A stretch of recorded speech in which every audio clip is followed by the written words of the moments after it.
Wait. Since when did one little egg cost more than your favorite candy bar? If you've been to the grocery store lately, you might have noticed something weird.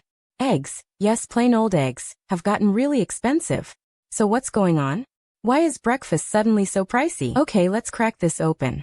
To understand egg prices, you need to know three magic words: supply, demand, and chickens. Lots of chickens. Imagine you run a lemonade stand. If you have tons of lemons, you can sell lemonade cheap. But if a storm wipes out half the lemons in town, suddenly your lemonade costs a lot more, because there's less to go around.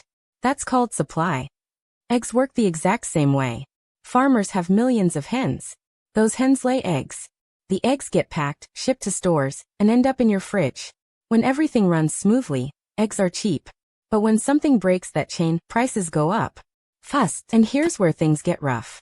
Since 2022, something called bird flu, scientists call it avian influenza, has been spreading through chicken farms across the United States and other countries. It's a virus that's super dangerous to birds.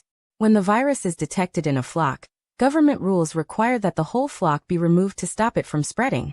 That's not the farmer making a choice on their own. It's a coordinated policy from the U.S. Department of Agriculture. And since 2022, that's added up to tens of millions of egg-laying hens gone. Fewer hens means fewer eggs. And it takes roughly 4 to 5 months to raise a brand new baby chick into a hen that can lay eggs.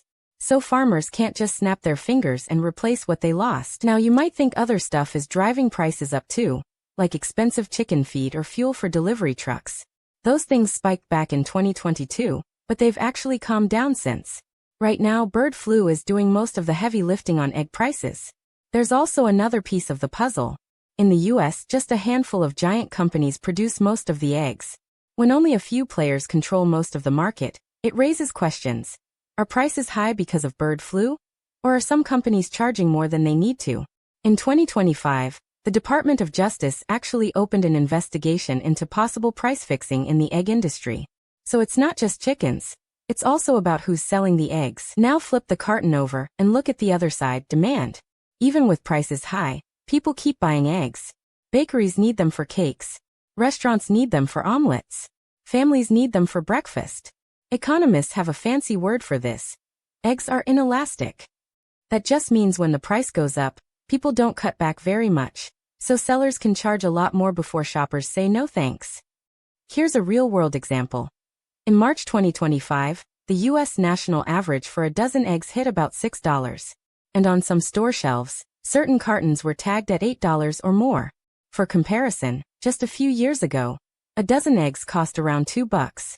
Some bakeries added surcharges to cookies and cakes. A few diners pulled omelets off the menu. And some stores put limits on how many cartons one person could buy. The good news? Egg prices probably won't stay this high forever. Once flocks recover and the virus calms down, supply should catch up, and prices should ease.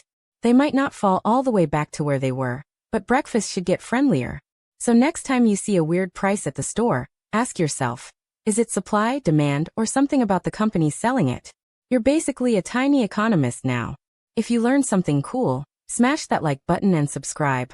We've got more money mysteries to crack open next time.